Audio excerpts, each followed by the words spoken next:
Welcome, everyone, to our Water Leaders series. Today, I'm here with Scott Miles. My name is Hannah. I am the stormwater educator for the Clean Water Education Partnership. And Scott, I'll let you introduce yourself.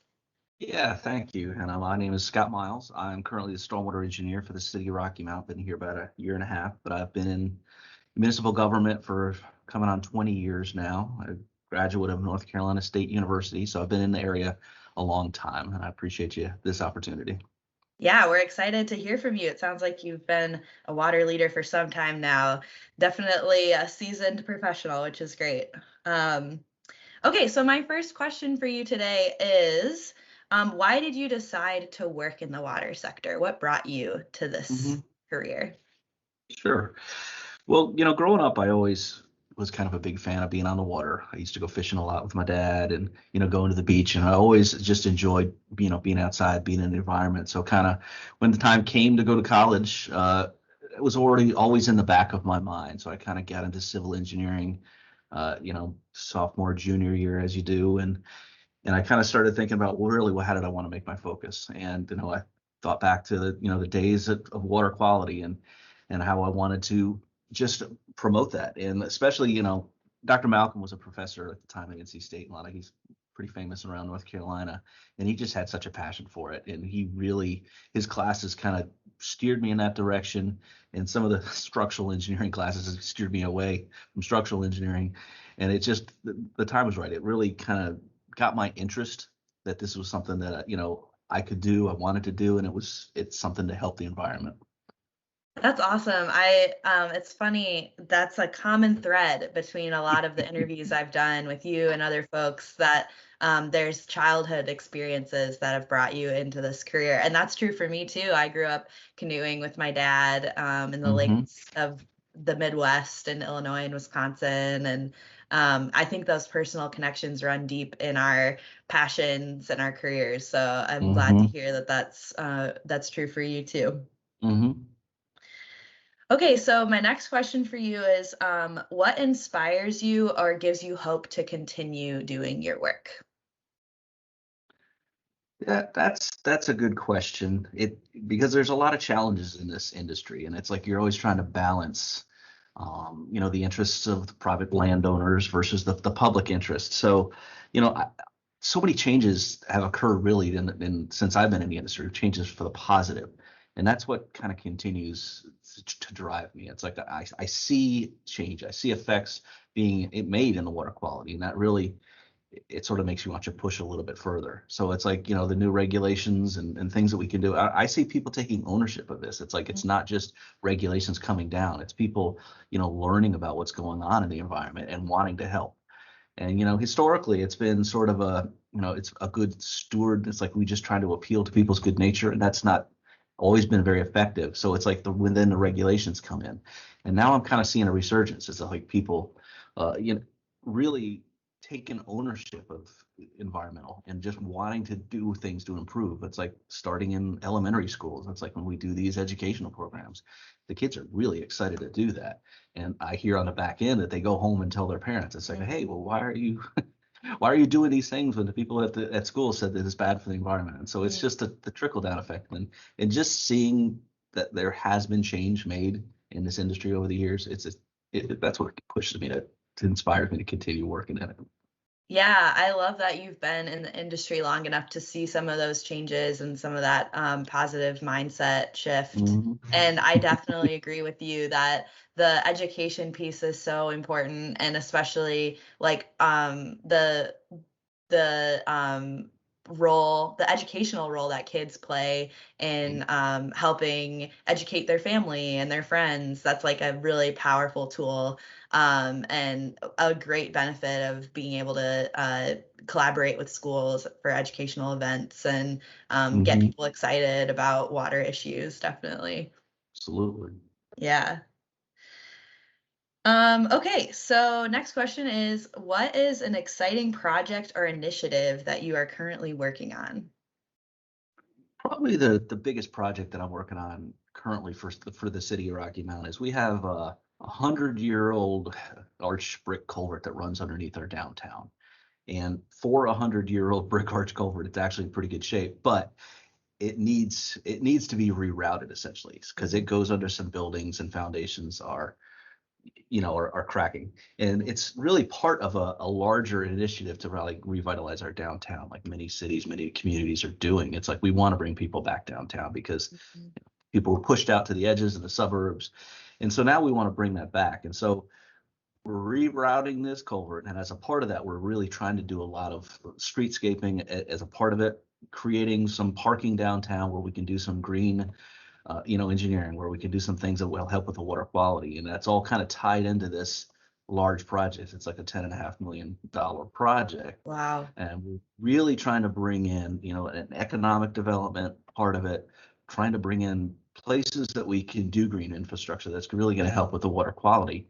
And I see that as an educational, component of it. It's like when we create these downtowns, what I want to do is kind of put up signs saying, hey, this little, rain garden, bioretention area here in the parking lot, this is why it's here. This is what it's doing.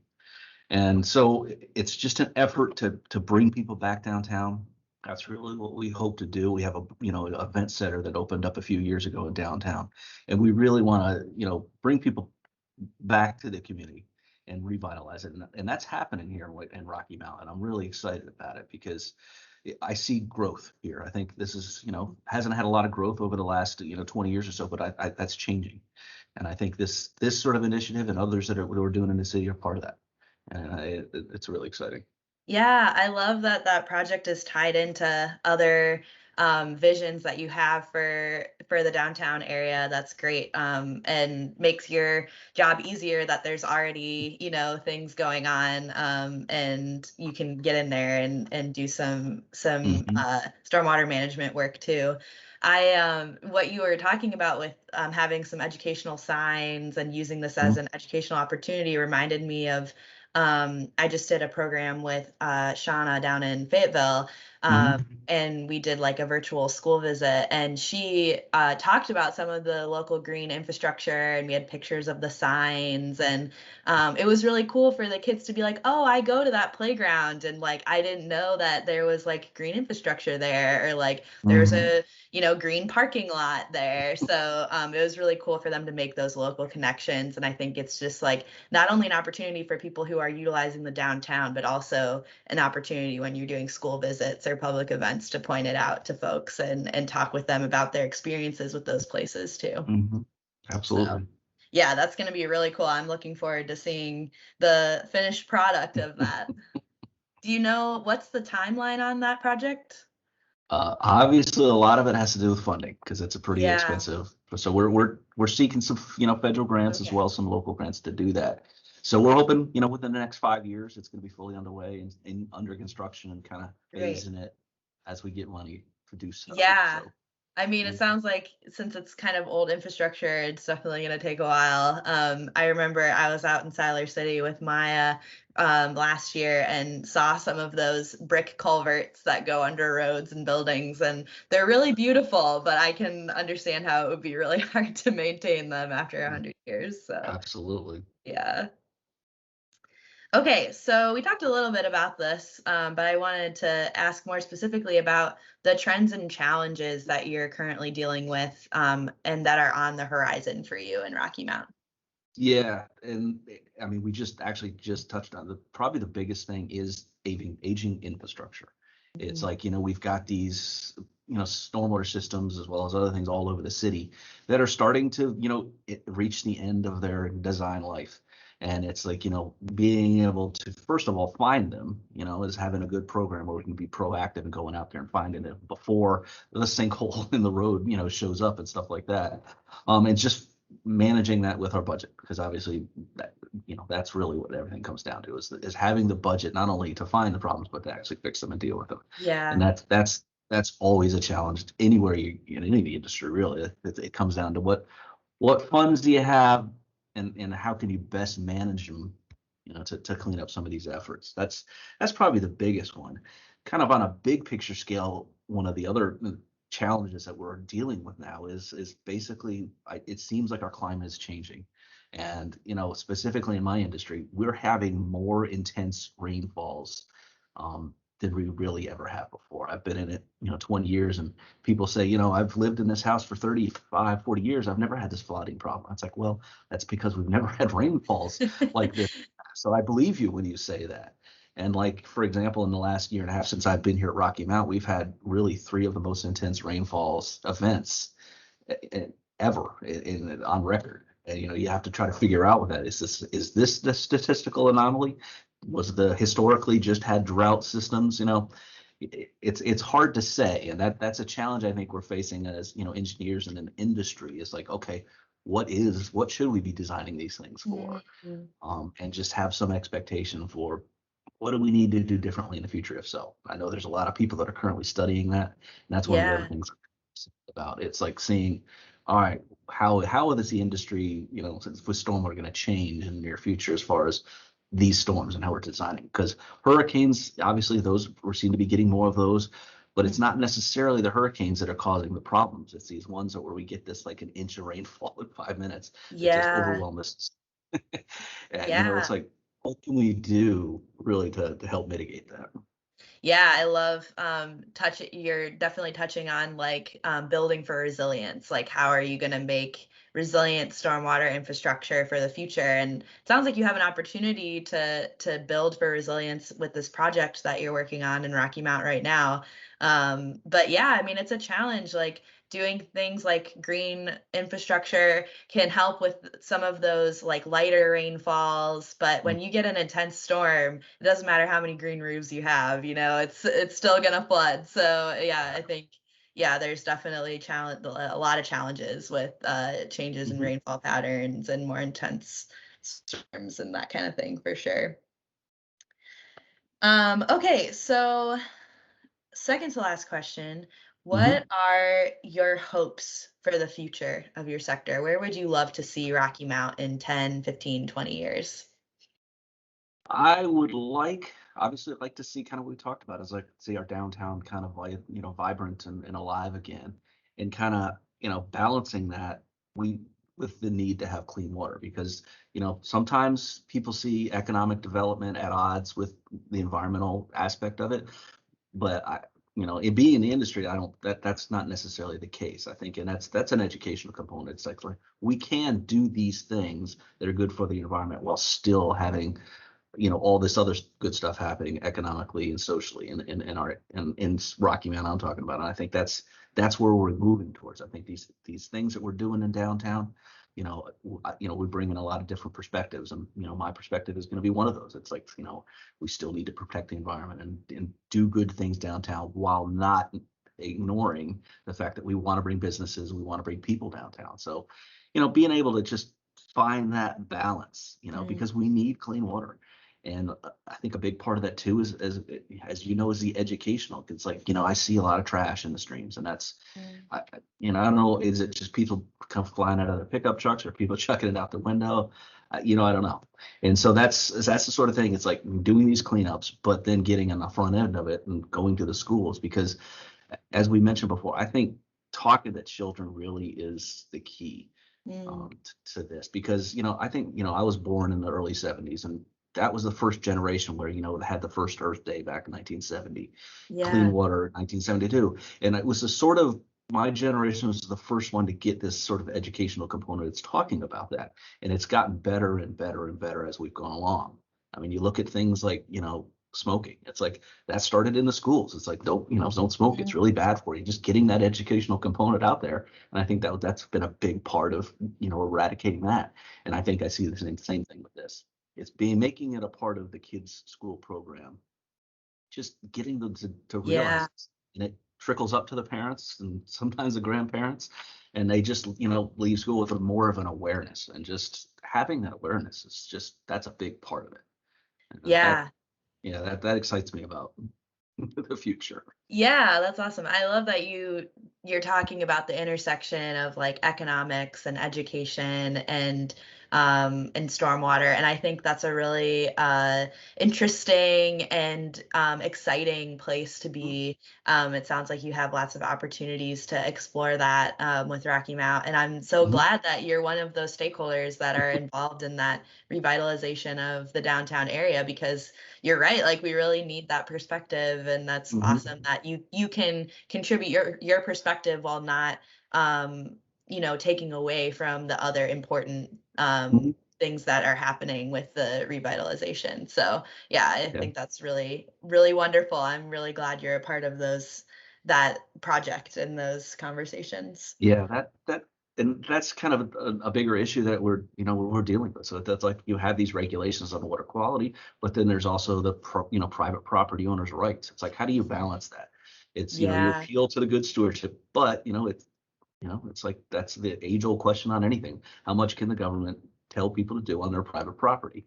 And right. it's an important question, and one that shouldn't be ignored. I think, you can swing the pendulum both ways a little Yeah, bit, and you're in error. So that we got to find that middle ground. It's like find a yeah. way to let people thrive economically with their property, but also keeping in mind that we have to do something to protect the environment as well. Yeah, and it sounds like you've seen a shift in the way that people have understand stormwater and Mhm. are connected to their watershed, and I think that's really that's exciting, and Mhm. I am glad to hear that you've seen that trend. Um, Okay, so my parting question for you is, we've talked a little bit about this, I think, but Mhm. just more specifically, what advice would you give to people who are listening to our conversation who've not thought about working in the water sector before, but might be interested Mhm. in thinking about this topic in their future career? Yeah, I think the biggest takeaway that I would like people to have is that you don't have to think globally necessarily to really make an impact. There's things you can do locally. I mean, things in your own backyard that really do have an effect on water quality in the environment. And that's another reason I kind of got into this. It's like, from construction projects, putting silt into the creeks and stuff like that, to once the parking lots are all paved and all the impervious surface is causing water quality issues. Getting in there on a local level, it's like we really make a huge impact when we're preventing these things from getting into the creek, in the streams. And you don't have to work nationally, although you can. But there's things you can do. Local municipalities are the forefront, the front lines of this. And that's who the federal government is looking to the state, and the state is looking to the municipalities to enforce these guidelines. And so Mhm. that's kind of where it is. It's like you can really make a big impact working for a small town or a big city. You and I would say that it's like you don't have to necessarily go to work for EPA or something to make these kind of impacts. Mm. You could stay 10 miles from where you grew up, and you can make a huge impact on water quality in the environment. Yeah, I love that. I feel like one thing I've learned working sort of in the regional government space is that, like, I hear time and again from folks who work in local government that if you want to see the change and you want to be able to like have a tangible, make a tangible difference in your community, like working for local government is a great way to do that because you really see the benefits of the projects that you're working on and the relationships that you build, and it's very engaged and like in on the ground. Whereas the sort of larger you get, the more removed you are from the problems, and so Yeah. like it can be really rewarding to have that connection to people and the Mhm. problems and really be able to see change. And Yeah. I definitely see that echoed in a lot of your responses. So Yeah, and I deal with the public pretty regularly, and that's another part of this job that I like. It's like talking to people in their backyard, say, hey, what can I do to help, with yeah. these problems? And sometimes there's something the city can come in and do, but sometimes they're just looking for some advice as to, and that's kind of where my expertise is. Here's some things you can do, and just listening to people and dealing with our citizens, the public. I actually enjoy that part of the work. Yeah, yeah, there's a lot of communications involved in working for local government, even if you're a stormwater engineer, you know? So, yeah, I think that's important too to consider the people skills that are required for a job like that too. Definitely. Well, do you have any parting thoughts or words that you want to share before we end our interview? No, I can't think of anything. I just really appreciate the opportunity to speak to you and speak on such an important topic. I appreciate all your efforts on your end to do the education and just get this message out there because it is important. Well, thanks so much, Scott. It was great chatting with you today.